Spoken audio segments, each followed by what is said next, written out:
우리가 시간 말씀을 듣는데 그 말씀들이 기억이 안 나요.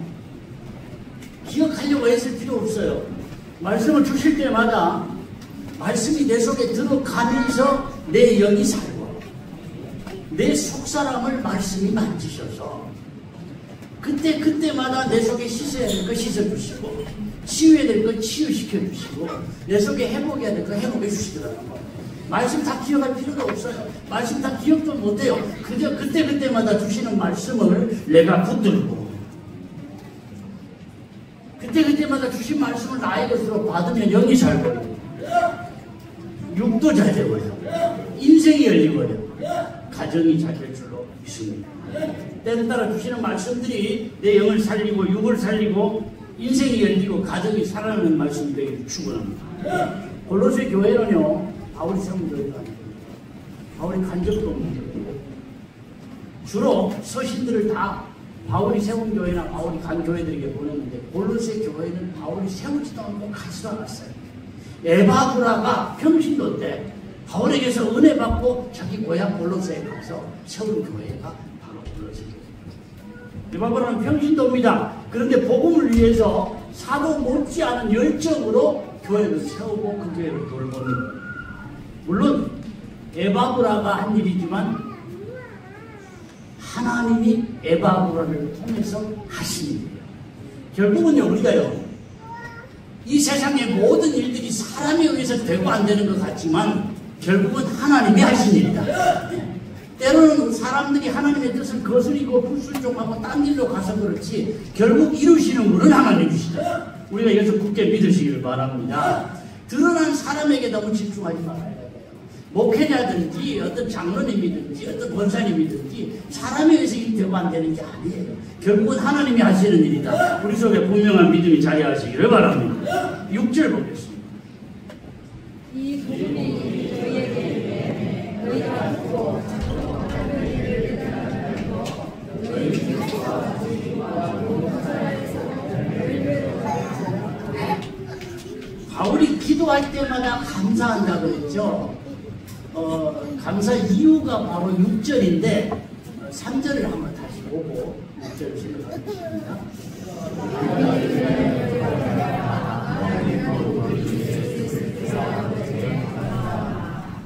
우리말 성경과는 다르게 원어 성경에는 맨 먼저 무슨 단어가 나오냐면 감사하노라 이 말이 먼저 나와요. 감사하노라.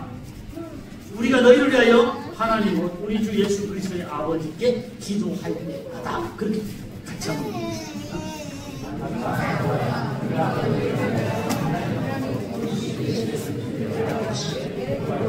네, 순서는 바뀌어도 뜻은 그대로 통합니다. 바울이 지금 어디서 편지를 쓰고 있어요? 네? 옥중에서. 옥중에서 지금 편지를 쓰고 있는데 내가 지금 억울하게 옥살이를 하고 있다. 내가 언제 풀려날지 모르겠다. 그런 한탄이 전혀 나오잖아요. 신경은 옥중 생활 가운데에 하나님께 감사. 성도들을 골로새 성도들을 생각하면서 하나님께 기도할 때마다 감사. 그러고 있는 거죠. 바울도 우리와 똑같은 사람인데 어떻게 옥중에서 자신의 환경과 상관없이 감사할 수 있었느냐? 환경이나 처지를 보지 않고 모든 세상을 움직여 나가시는 하나님의 성격이고 내 환경이나 처지가 아무리 힘들어도 우리 모든 걸 이끌어 나가시고 다스리신 하나님을 바라보시기를 축원합니다. 만일 지금 병 중에 있거나 고난 중에 있거나 근심 가운데 있어도 내 속에 감사를 회복하시기를 축원합니다. 4절을 보겠습니다.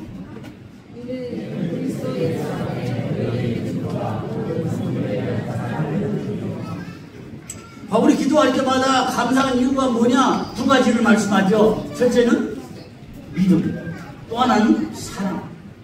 누구의? 골로새 성도들이 그 믿음 성장하는 거 보고 내가 감사하고 성도들끼리 서로 사랑하며 사는 거 들으면서 내가 감사합니다. 그렇게 말씀하고 있어요.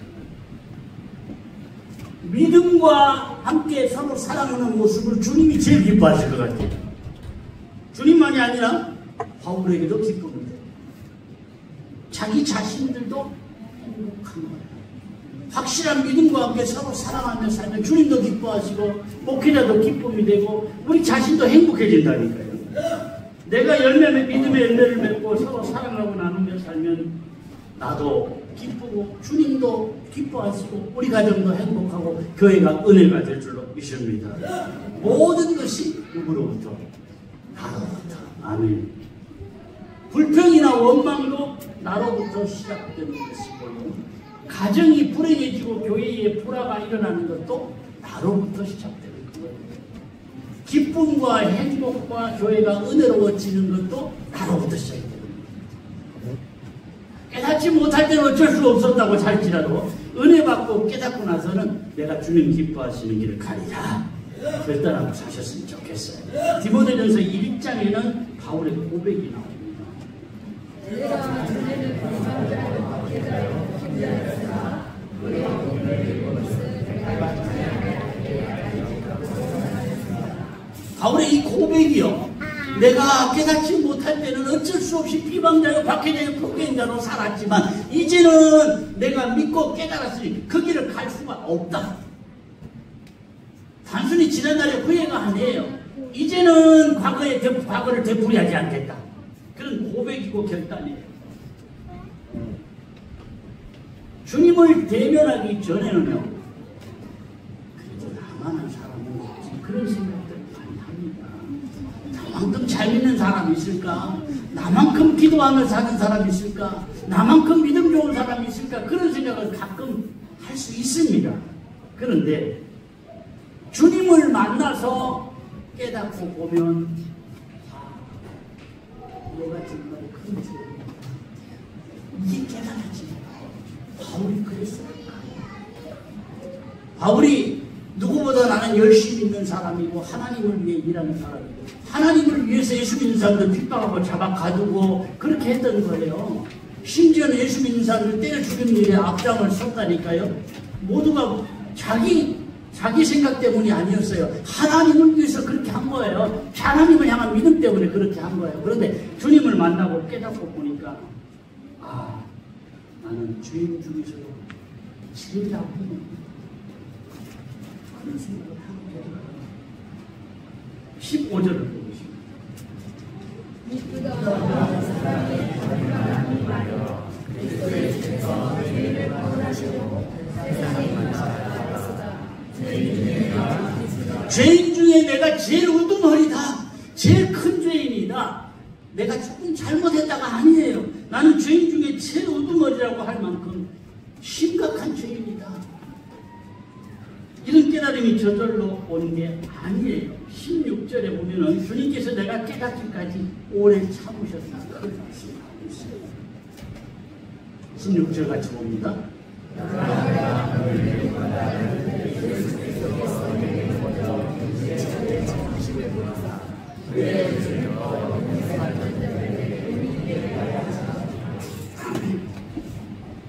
이 고백은요, 단순히 예수님이 나를 위해서 오래 참아주셨다 그런 고백이 아니에요.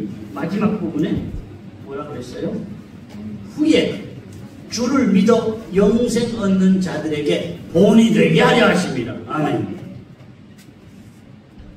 믿는 사람들도요, 나를 위해 주님이 오래 참아주셨구나, 이것을 깨닫고 잘 인내하며 살라고 본을 보여주셨다. 그런 이야기. 은혜 받고 깨닫고 내가 먼저 믿음의 열매를 맺으면 나 때문에 가정이나 주변이 행복해지고 교회도 은혜로운 교회 되고 내가 가는 것보다 주님의 도움으로 쓰임받게 될 줄로 믿습니다. 먼저는 주님의 기뻐하시는 길 가시기를 축원합니다. 나 때문에 가정도 주변도 교회도 잘 되는 은혜가 임하기를 축원합니다. 사람이 살면서요, 주님께 은혜의 도구로 쓰임받는다는 것이 가장 귀한 거예요. 목사도 은혜의 도구가 아닌 분열의 도구, 싸움의 도구, 목사도 자꾸 힘들게 하는 도구로 쓰임받을 수 있습니다. 목사도 다 같은 목사는 아닌 것 같아요. 은혜 체험하지 못하고 목회를 하면 자꾸 머리로 하고 인간의 욕심으로 하고 이 사람의 지혜로 하니까요, 주님 기뻐하시는 길보다는 자꾸 문제가 일어나고 자꾸 서로 나누어지고 마음 상하고 이런 일이 많이 생기는 거예요. 장로나 권사나 모든 직분자들도 다 그렇습니다. 주님의 은혜를 힘입어야 주님의 도구로 사수임 받는 것이지, 잘못하면 내 육신의 생각이나 내 고집 때문에 하나님의 뜻이 그르쳐지고 사람들 사이가 갈라지고 상처가 되고, 모두가 다 내세우는 것은 교회를 위해서예요. 물어보십시오. 쪼개진 교회도 한번 물어보십시오. 그 장로님에게 한번 물어보십시오. 내가 교회를 위해서, 실제로는 아닌데 교회를 위해서라고 말합니다. 목사에게 물어보십시오. 내가 교회를 위해서. 둘 다 양쪽 이야기를 들어보면 다 같이 내세우는 교회를 위해서예요. 정말 은혜 받고 교회를 위해서 하는데 교인들이 서로 나눠지고 싸우고 깨지고 그렇게 될까요? 아닙니다. 은혜 받기 전에는 육신의 생각이 자꾸 앞서니까 하나님의 뜻대로보다는 자꾸 육신의 고집대로 살아가게 되는 거예요. 은혜 받고 깨닫고 나 때문에 가정이나 주변도 행복해지고 교회도 은혜로운 교회 되기를 축원합니다. 말씀을 제대로 들으면요, 다 기억 못해도 괜찮다니까요. 말씀이 들어가는 그 순간에 성령이 역사를 하십니다. 그러면 말씀이 내 심령을 부분적으로 움직여요. 살아있는 말씀은 내 심령을 움직이고 내 생각을 움직이고 내 마음을 움직여서 조금씩이라도 하나님의 뜻을 따라가게 하고 내 속에서 안 좋은 것들을 자꾸 씻어내는 거예요. 내 속에서 안 좋은 돌멩이들을 자꾸 드러내는 거예요. 내 속에서 이 가시덤불들을 자꾸 걷어내는 거예요. 단단하게 굳은 마음들이 자꾸 이 조금씩이라도 갈아 엎어지는 거예요. 그럴 때 진짜 은혜가 임하게 되고, 그럴 때 이 옥토가 되는 거예요. 하나님의 은혜를 깨달아야 영이 자랍니다. 믿음이 커집니다. 목사라고 다 믿음 좋은 거 아니고요. 장로라고 다 믿음 좋은 거 아닙니다. 권사라고 다 믿음 좋은 거 아니에요. 저절로 믿음이 커지는 거 아닙니다. 말씀의 은혜를 받아야 믿음이 커져요. 말씀의 은혜를 받아야 주님 뜻을 분별해요. 말씀의 은혜를 받아야 영적인 폭이 넓어져요. 어떤 사람은 깨달음과 말씀의 은혜는 돼요. 감동은 됩니다. 그런데 은혜와 감동에서 그냥 머물러 버려요. 제대로 깨닫지를 못하고 실천하지를 못해요. 은혜는 받는데 제대로 깨닫고 실천을 못하면 믿음이 제자리입니다. 여러분 보트 저어보셨어요? 보트. 제가 처음에 대학 1학년 때 뭡니까, 송도, 우리 신학교가 송도 암남도 꼭대기에 있었어요. 주로 가까이 갈 수 있는 데가 송도 해수욕장이에요. 송도 해수욕장에 그 당시에는 사람들이 많이 오지 않은 곳이에요. 별로 안 알려져 있었어요. 그런데 이제 한 번도 보트를 안 저어봤는데 보트를 타러 가자고 해서 신학생들끼리 같이 보트를 타러 갔는데 이게 마음대로 안 저어져요. 이게 똑같이 저어야 나갑니다. 보트가. 보트 저어보셨죠? 저어봤다 그래요 그냥. 예, 똑같이 저어야 앞으로 나가는 거잖아요. 똑바로 나가는 거잖아요.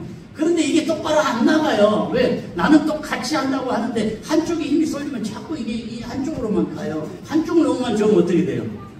분명히 나가긴 나가는데 제자리를 뱅뱅 돌아요. 한쪽으로만 지으면. 은혜는 받는데 감동은 되는데 진짜 깨달음과 실천이 없는 믿음은 제자리를 돌아요. 근데도 자기는 뭐라고 생각을 하느냐, 나는 지금 나가고 있다, 전진하고 있다, 그렇게 생각을 하는데 실제로는 뱅뱅 도는 거예요. 제자리를. 그런 것과 같은 거예요.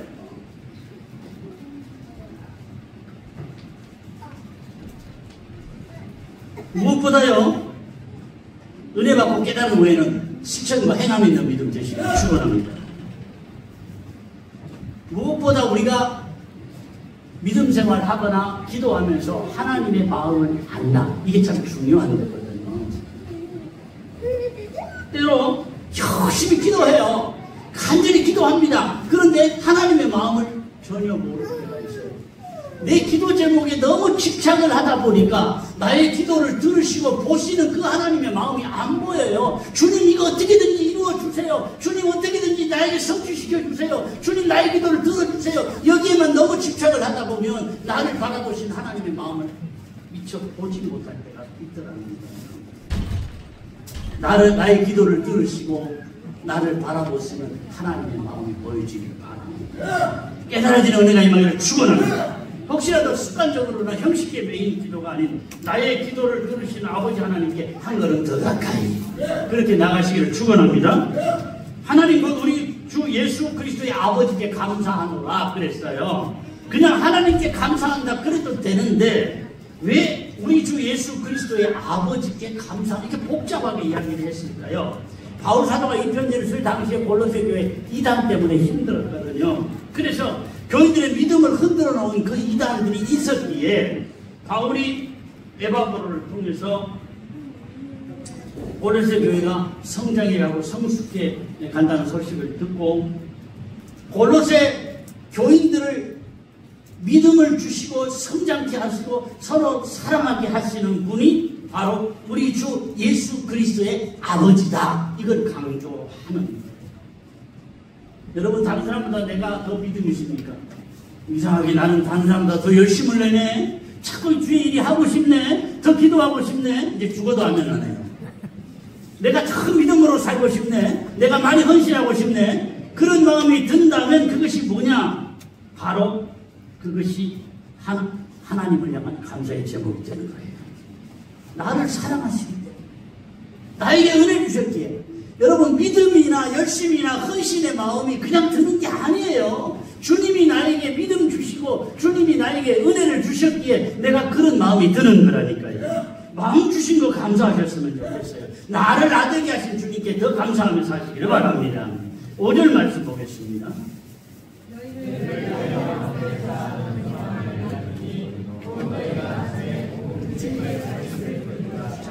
사람이 확신이 없으면 작은 것도 참기가 어려워요.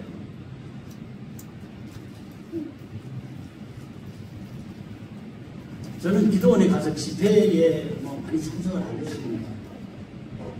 평소에는 조금 많이 이렇게 다양하게 쉬기도 하고 책도 보고 산책도 하고 그 참 정말 산책도가 너무너무 좋아하고 하게 새벽 시간에 산책을 하면 이런 좋은 자연과는 비교가 안 되는 정말 좋은 승리로 가고 있어요.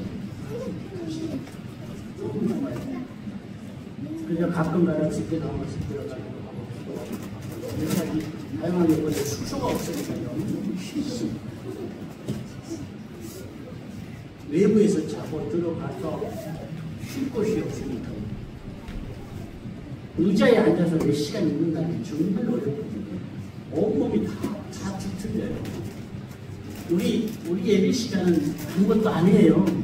대배 1시간 조금 넘으면 막 우리 길다 생각을 하는데 찬양을 보통 30분씩 합니다. 그리고 나와서 찬양. 지금 집회는 한 2시간 반쯤 2시간 반 내지 3시간은 꼬박 앉아 있어야 돼요.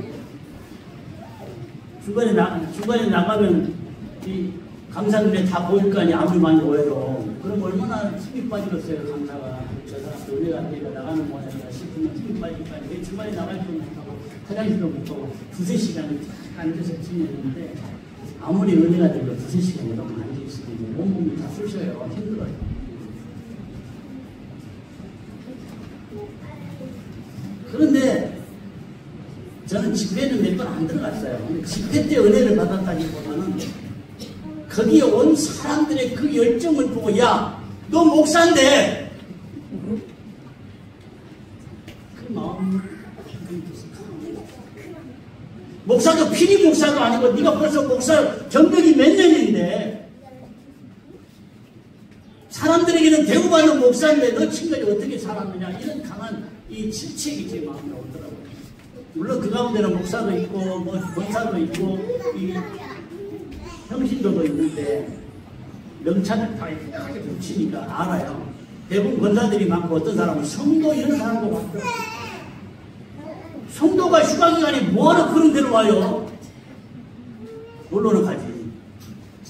성도들이 와서 기도하는 것을 보고 그게 이제 마음이 감동이에요.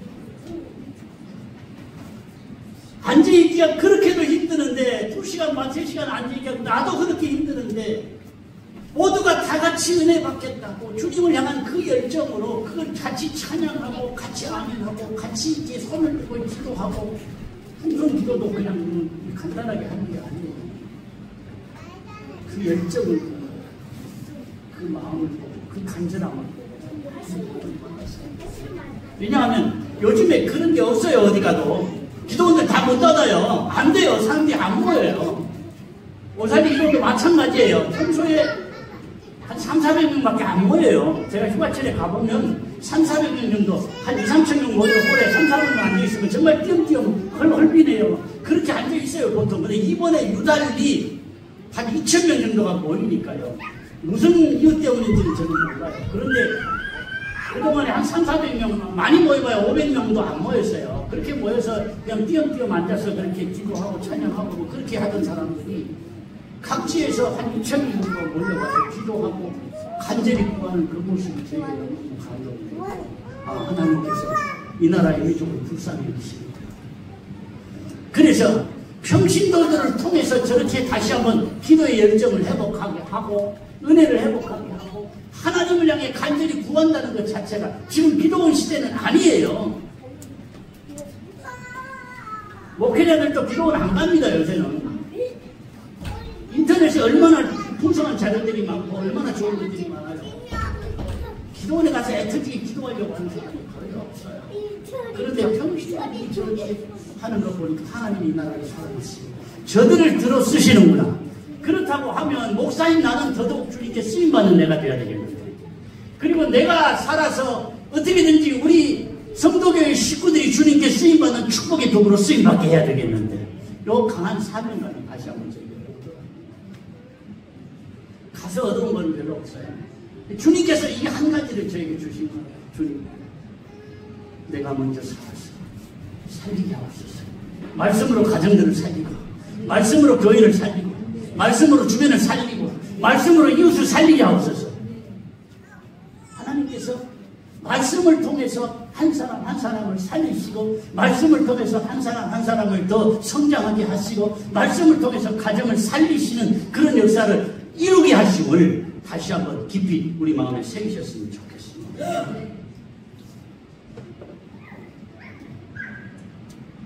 데살로니가 전서 1장에 보면 이렇게 말씀을 합니다.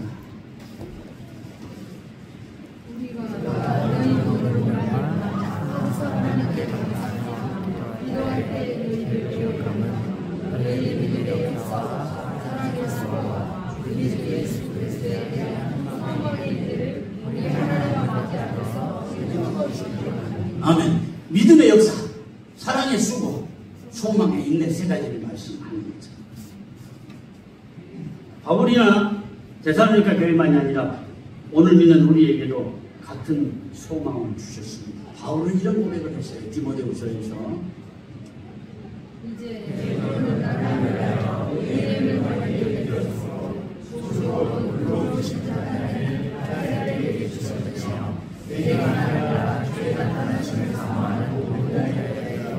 여러분, 중요한 말씀이 뭐냐? 내게만 아니야. 바울에게만 그렇게 하신다는 게 아니에요. 오늘날 주님을 향해서 간절히 사모하고 믿음의 소망을 가진 나에게도, 아멘, 바로 그. 그런데 오늘 나에게도 이런 멸류관을 주실 것인데, 아무에게나 그냥 믿는 사람이라고 다 주시는 것이 아니에요. 바로 앞절 7절에 보면 이렇게 말씀을 합니다.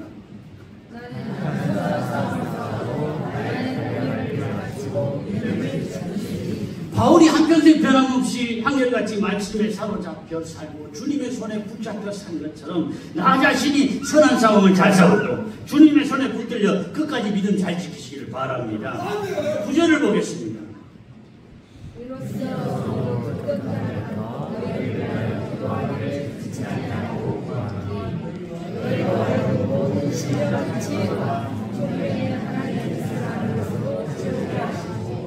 성령께서 믿음의 사람들에게 신령한 지혜와 총명을 주신 이유가 뭐냐?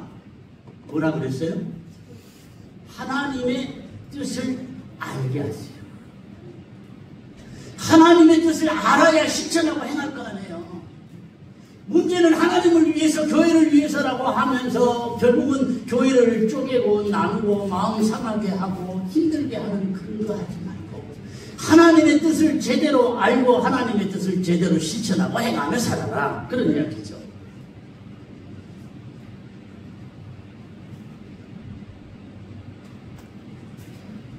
하나님께서 우리 인생에 걸어가는 길에 실수하지 않도록 지나고 나서 그때는 그게 바른 길인 줄 알았는데 지나고 나니까 내가 두고두고 잘못했다 후회할 만한 그런 길을 가지 않도록 하나님께서 우리에게 지혜와 총명을 더하여 주시기를 바랍니다. 우리 기도할 때요, 또 우리 마음에 하나님의 뜻대로 살고 싶어요, 나 순종하고 싶어요, 이런 기도 많이 합니다. 우리 마음은 다 같이 그럴 거예요. 순종하고 싶죠? 하나님의 뜻대로 살고 싶죠? 예. 그런데 정말 내 속마음은 내가 원하는 길 가고 싶어 할 때가 있더라고요. 오늘 할머니가 길다가 두 갈래 길이 나와요. 어느 길로 갈까? 하나님께 순종하고 싶어요. 그런데 내가 지팡이를 놓으면 오른쪽으로 쓰러지면 오른쪽 길을 가고 왼쪽으로 쓰러지면 왼쪽 길을 갈게요. 지팡이를 놓았더니 오른쪽으로 쓰러졌어요. 근데 할머니 마음은 왼쪽 길로 가고 싶어요. 그래서 다시 한번 지팡이를 또 쓰러뜨립니다. 그러더니 또 오른쪽으로 쓰러졌어요. 그런데도 마음은 왼쪽으로 가고 싶어요. 세 번째 지팡이를 쓰러뜨렸더니 왼쪽으로 쓰러진 거예요. 하나님 뜻에 순종할 때 왼쪽으로 갔다는 이야기예요. 여러분, 이게 그냥 웃자고 하는 이야기지만 어쩌면 우리도 그럴 때가 있지 않아요? 순종하고 싶어요, 순종할게요, 그래놓고는 내 마음이 원하는 쪽으로 자꾸 가려고 하는 그런 본성이 우리에게는 있더라는 거예요. 내 마음이 원하는 길이 따로 있을 수 있고요, 내가 원하는 응답을 정해놓고 그 응답을 주시기까지 기다리고 있지는 않는지 하고 우리 증거를 보자는 거죠. 인생 사는 동안 곰곰이는 늘 있는 겁니다. 그때마다 바른 길을 택한다는 게 쉬운 일이 아니에요. 그때는 그게 맞는 것 같았어요. 근데 지나고 보니까 정말 잘못했구나 싶을 때가 있잖아요. 이럴 때 하나님 지혜 주시고 총명 주시면 후회하지 않는 길을 가게 될 줄로 믿습니다. 10절을 같이 보시겠습니다.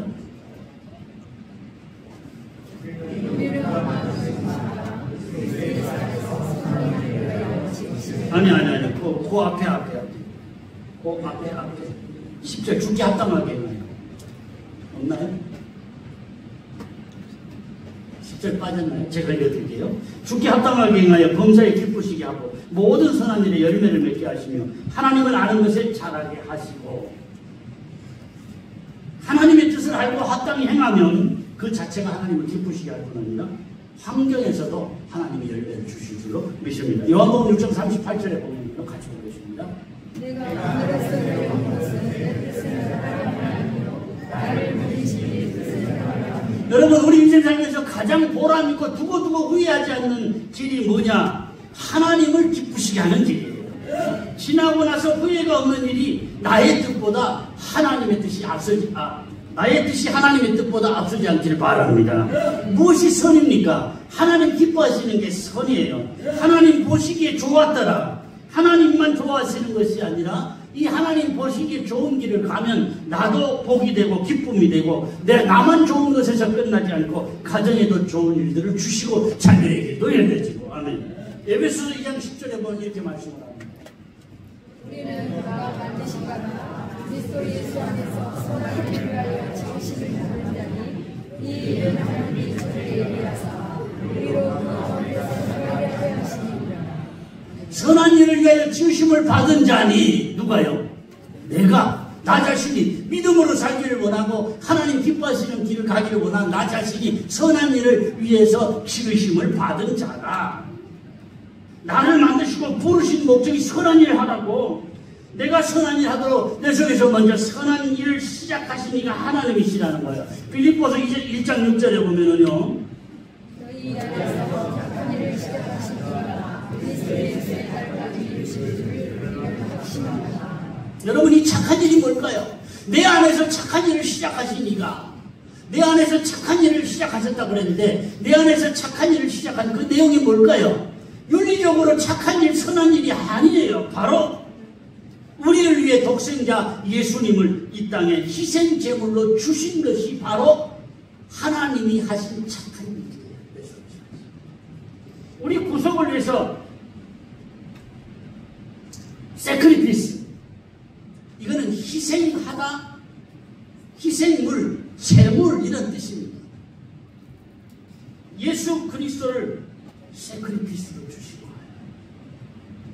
구약시대는 제사장 밖에서 양이나 짐승을 피를 흘려 죽였죠. 어찌 보면 그걸 짐승을 죽여서 피를 흘리고 그 각을 떠서 태워서 제사를 드린다는 것이 되게 잔인해 보입니다. 살아있는 짐승.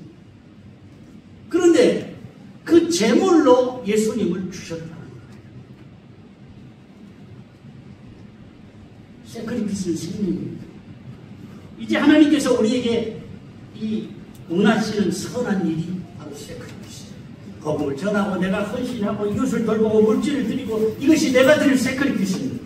하나님께서 받으실 만한 희생 제물에는요, 제물 못지않게 마음과 정성이 들어가요. 그래서 이사야 1장에 보면 이렇게 말씀을 해요.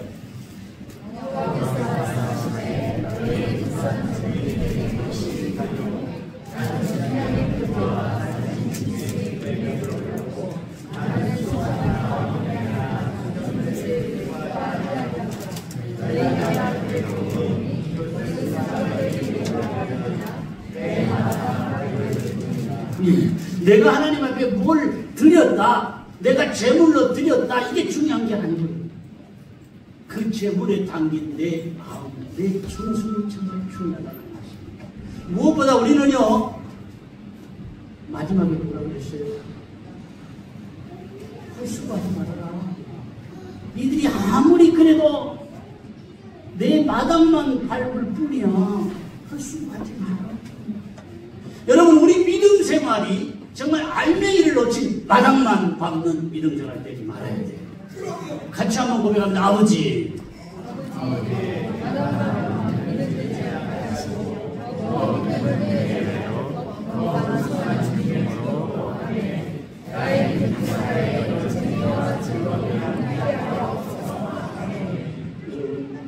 내가 교회에서 무슨 일을 한다, 내가 뭔가를 한다, 여기에 만족하지 마십시오.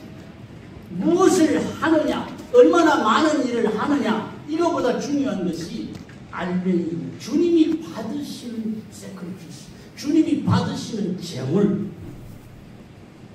정성과 마음 없이 아무리 좋은 제물을 드려도 야, 마당만 받는 거예요. 그거는 그런 말씀입니다. 깊은 은혜의 자유, 더 풍성한 주님의 품으로. 여러분, 믿음 생활 이런 재미가 있어야 돼요. 믿음 생활 이런 즐거움이 있어야 돼요. 여러분, 제가 참 날마다 아시는 것은 뭐냐, 목사가 어떻게 하든지 정말 행복한 믿음 생활을 하도록 해야 되는데 그런 것들을 좀 못한 부분이 많이 아쉬워요. 여러분이 정말 은혜에 더 깊은 은혜 받고 더 풍성한 주님의 품을 누리고 주의 일에 무엇을 하든지 간에 재미와 즐거움이 있는 그런 믿음 생활을 하셨으면 좋겠어요. 제 마지막 목회 소원이 있다는 주입니다. 저 때문에 한 사람이라도 상처받는 사람은 제 진실합니다. 한 사람이라도 상처받는 사람. 할 수만 한다면 정말 이 은혜를 누리고 이런 주님의 품에 사는 재미를 누리고 행복한 믿음 생활, 즐거움이 있는 믿음 생활 하면 좋겠다. 그게 저의 마지막 목회 바람입니다. 주님이 그것을 기억하실 줄로 믿습니다.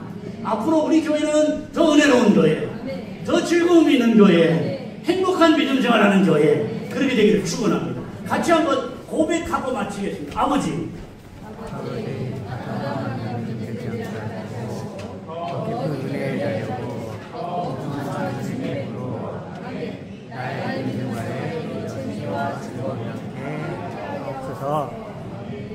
아멘. 그렇게 사시기를 축원합니다.